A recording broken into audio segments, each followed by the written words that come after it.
after having suffered nearly 200,000 deaths in 3 years fighting the Soviet Union, and with the front lines approaching their own cities, Hungary was ready to pull out of World War II by early 1944. As political forces within Hungary pushed for an end to the fighting, Germany preemptively launched Operation Margaret on March 19, 1944, and occupied Hungary.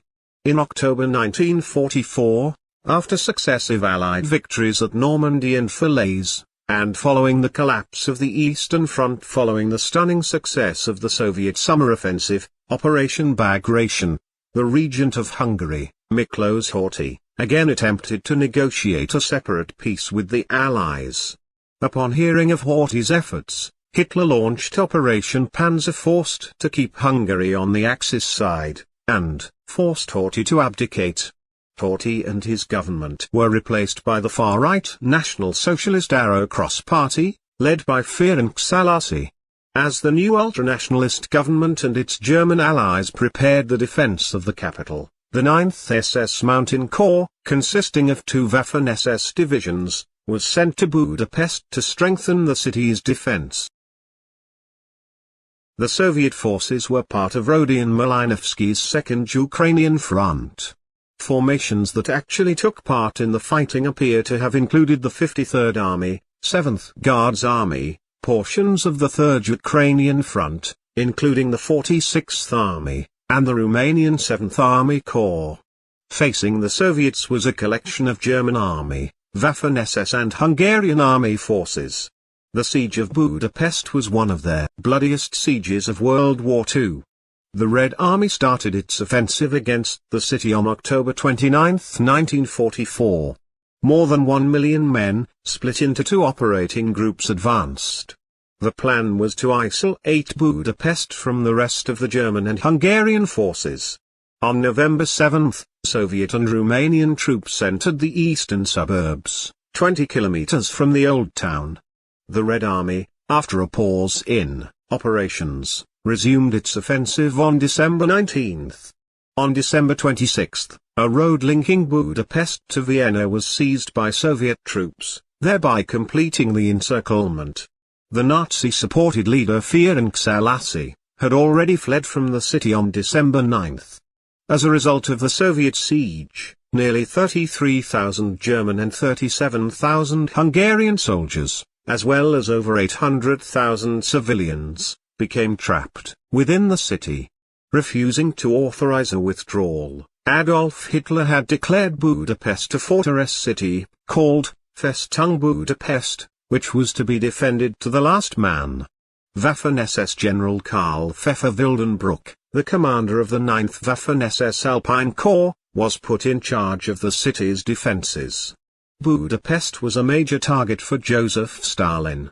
The Yalta Conference was fast approaching, and Stalin wanted to display his full strength to Winston Churchill and Franklin D. Roosevelt. He ordered General Rodion Malinowski to seize the city without delay. During the night of December 28, 1944, the 2nd and 3rd Ukrainian Front contacted the besieged Germans by radios and loudspeakers, and told them about a negotiation for the city's surrender. The Soviets promised to provide humane surrender conditions and not to mistreat the German and Hungarian prisoners. They also promised that the emissaries groups would not bring weapons and would appear in cars with white flags. The next day, 2 groups of Soviet emissaries appeared as expected. What happened to them later is unclear, but both leaders of the groups died. One possible version of the events is recounted as follows. The first, belonging to the 3rd Ukrainian Front, arrived at 10 a.m. in the Budapest sector and was taken to the headquarters of General Pfeffer-Wildenbruch. Their negotiating effort was a failure. Pfeffer-Wildenbruch refused the surrender conditions and sent the Soviet agents back to the battlefield. While the emissaries were on their way back to their camps, the Germans suddenly opened fire, killing Captain Ostapenko. Lieutenant N.F. Orlov and Sergeant E.T. Gorbatyuk quickly jumped into a trench and narrowly escaped. Due to heavy German fire, the Soviets were not able to retrieve Ostapenko's body until the night of December 29. He was buried at Budapest with full military honors. The second group of emissaries belonged to the Second Ukrainian Front and arrived at 11 a.m. in the Kispest sector. When they arrived, the German garrison fired at them. The leader of the emissaries, Captain Miklos Steinmetz, appealed for a negotiation, but to no avail. He was killed together with his two subordinates when German gunfire struck the Soviet car. The Soviet offensive began in the eastern suburbs, advancing through Pest, using the large central avenues to speed up their progress. The German and Hungarian defenders tried to trade space for time to slow down the Soviet advance. They ultimately withdrew to shorten their lines, hoping to take advantage of the hilly nature of Buda. In January 1945, the Germans launched a three-part counter-offensive codenamed Operation Conrad. This was a joint German-Hungarian effort to relieve the encircled garrison of Budapest. Operation Conrad I was launched on January 1. The German 4th SS Panzer Corps attacked from Tata through hilly terrain northwest of Budapest in an effort to break the siege. On January 3, the Soviet command sent 4 more divisions to meet the threat, and recalled their Romanian divisions on January 15 because of their inefficiency. This Soviet action stopped the offensive near Bécske, less than 20 kilometers west of Budapest. The Germans were forced to withdraw on January 12. They then launched Operation Conrad II on January 7. The 4th SS Panzer Corps attacked from Esztergom toward Budapest airport to capture it and aid their ability to supply the city by air, but this offensive was halted near the airport. Pockets of street fighting in Budapest increased. Supply became a decisive factor because of the loss of the Ferihegyi airport on December 27, 1944, just before the start of the siege. Until January 9, 1945, German troops were able to use some of the main avenues as well as the park next to Buda Castle as landing zones for aircraft and gliders, although they were under constant artillery fire from the Soviets. Before the Danube froze, some supplies could be sent on barges, under the cover of darkness and fog. Food shortages were more and more common and soldiers had to rely on finding their own sources of sustenance, some even resorting to eating their horses. The extreme temperatures also affected German and Hungarian troops. Soviet troops quickly found themselves in the same situation as the Germans had in Stalingrad. They were able to take advantage of the urban terrain by relying on snipers and sappers to advance. Fighting broke out in the sewers, as both sides used them for troop movements. 6 Soviet Marines even managed to get to Castle Hill and capture a German officer before returning to their own lines, all while underground. Such feats were rare because of ambushes in the sewers set up by the Axis troops using the locals as guides. In mid-January, Spell Island was taken, along with its military factories. Meanwhile, in Pest, the situation for the Axis forces deteriorated, with the garrison facing the risk of being cut in half by the advancing Soviet troops.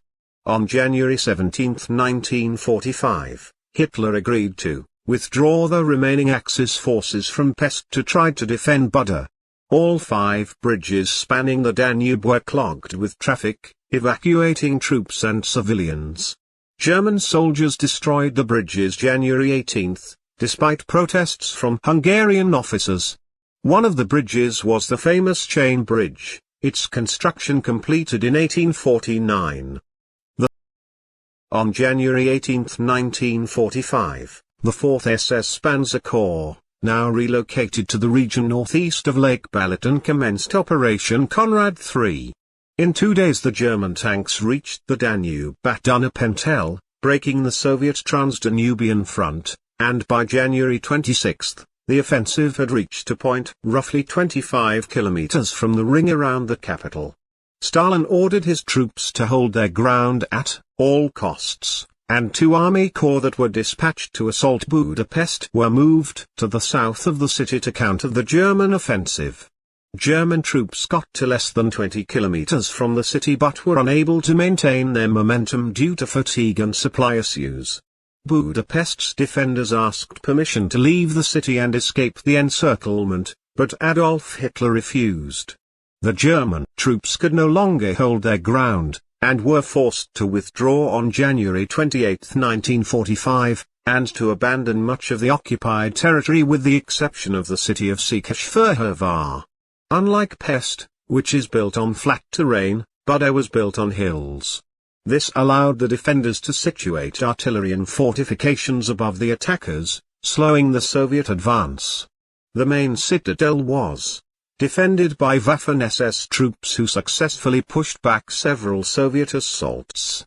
Margaret Island was still attached to the rest of the city by the remaining half of the Margaret Bridge and was used as a parachute drop zone as well as for covering improvised airstrips set up in the city center. The 25th Guards Rifle Division operated from the Soviet side in combat on the island. On February 11, 1945, Gelat Hill finally fell after 6 weeks of fighting when the Soviets launched a heavy attack from 3 directions simultaneously. Soviet artillery was able to dominate the entire city and to shell the remaining Axis defenders, who were concentrated in less than 2 square kilometers and suffering from malnutrition and disease. Despite the lack of supplies, the Axis troops refused to surrender and defended every street and house. By this time, some captured Hungarian soldiers defected and fought on the Soviet side. They were known collectively as the Volunteer Regiment of Buda. After capturing the southern railway station during a 2-day bloodbath, Soviet troops advanced to Castle Hill.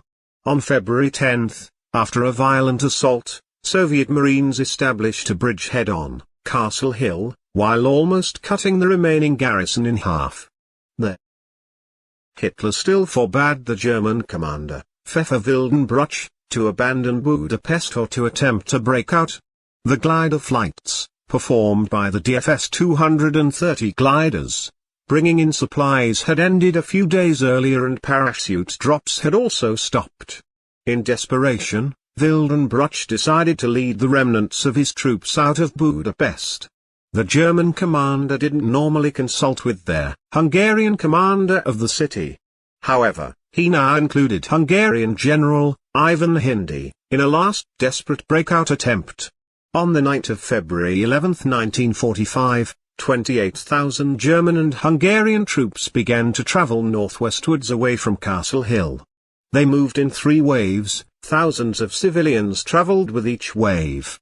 Entire families, pushing prams, trudged through the snow and ice.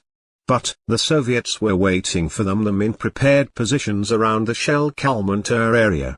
The first wave managed to surprise the waiting Soviet soldiers and artillery. The sheer amount of people allowed the majority to escape.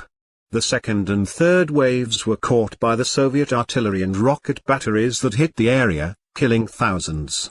Despite heavy casualties, between 5 and 10,000 people managed to reach the hills northwest of Budapest and escape towards Vienna, but only 600 to 700 German and Hungarian soldiers managed to reach the main German lines from Budapest. The majority of the escapees were killed, wounded, or captured by the Soviets. Pfeffer Wildenbruch and Hindi were captured by Soviet troops as they emerged from a tunnel running from the castle district. The remaining defenders surrendered on February 13, 1945. German and Hungarian losses were high, with entire divisions being killed in action. The Germans lost all or most of the 13th Panzer Division, 60th Panzer Grenadier Division Feldherrn Hall, 8th SS Cavalry Division Florian Geyer and the 22nd SS Volunteer Cavalry Division Maria Theresa. The Hungarian 1st Corps was completely destroyed, as well as the 10th and 12th Infantry Divisions and the 1st Armored Division. The Soviet forces suffered between 100,000 and 160,000 casualties. The Soviets claimed that they had trapped 180,000 German and Hungarian fighters in the pocket, and declared they had captured 110,000 of these soldiers. However, after the siege, they rounded up thousands of Hungarian civilians and added them to the prisoner of war count. Budapest lay in ruins, with more than 80% of its buildings destroyed or damaged, with historical buildings like the Hungarian Parliament building and the castle among them. All 7 bridges crossing the Danube were destroyed. In January 1945, 32,000 ethnic Germans from Hungary were arrested and transported to the Soviet Union as forced laborers. In some villages, their entire adult population were taken to labor camps in the Donets Basin, where many died as a result of mistreatment. Overall, more than 500,000 Hungarians were transported to the Soviet Union, including between 100,000 and 170,000 Hungarian ethnic Germans. With the exception of Operation Spring Awakening, which was launched in March 1945, the Siege of Budapest was the last major operation on their southern front for the Germans. Raoul Wallenberg, Sweden's special envoy in Budapest between July and December 1944, had issued protective passports and sheltered Jews in buildings designated as Swedish territory, saving thousands of lives. On January 17, 1945, Wallenberg, who allegedly had links with British, American and Swedish intelligence, was detained by the Soviet authorities and taken to Moscow with his Hungarian driver, Vilmos Langfelder. He disappeared into the USSR's prison system, and his fate is still unknown. Although it is thought he died in July 1947, in the Lubyanka prison in Moscow. After the city's surrender, occupying troops conscripted all able-bodied Hungarian men and youths to build pontoon bridges across the Danube River. For weeks afterwards, the bodies of those killed in the fighting washed up against the pontoons and bridge pylons.